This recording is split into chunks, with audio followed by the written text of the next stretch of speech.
నేను రీసెంట్‌గా జిమ్‌కెళ్ళడం స్టార్ట్ చేశాను. క్రియాటిన్ సప్లిమెంట్స్ తీసుకోమంటున్నారు మా జిమ్ మాస్టర్. తీసుకోవచ్చా? దానివల్ల కిడ్నీ మీద ఏమైనా ఎఫెక్ట్ పడుతుందా? నమస్తే, నేను మీ doctor Siddharth, consultant nephrologist, Medicover hospital, Kurnool. ఇప్పుడు జిమ్‌కెళ్ళడం అనేది ఆల్మోస్ట్ ఒక నెసెసిటీ. డాక్టర్సే చెప్తారు జిమ్‌కెళ్ళమని చెప్పేసి. సో, జిమ్‌కెళ్ళడం మంచిది. అక్కడ జిమ్ మాస్టర్స్, ఫిజికల్ ట్రైనర్స్ వాళ్ళందరూ క్రియాటిన్ సప్లిమెంట్స్ తీసుకుంటా ఉంటారు. అడ్వైస్ చేస్తూ ఉంటారు. తీసుకోవచ్చా? లేదా? Yes. Very simple question. Very simple answer.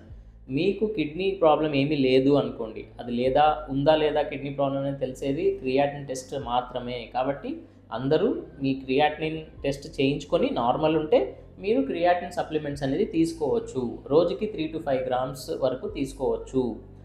కానీ ఆల్రెడీ మీ క్రియాటిన్ ఎక్కువ ఉందనుకోండి, అంటే ఆల్రెడీ మీరు కిడ్నీ సమస్యతో లేదా సీకేడీతో బాధపడుతున్నారనుకోండి, అప్పుడు డెఫినెట్లీ మీ క్రియాటిన్ సప్లిమెంట్ అనేది తక్కువ చేయాలి. అది ఎంత తక్కువ చేయాలి అనేది మీ నెఫ్రాలజిస్ట్ని అడిగి తెలుసుకోండి.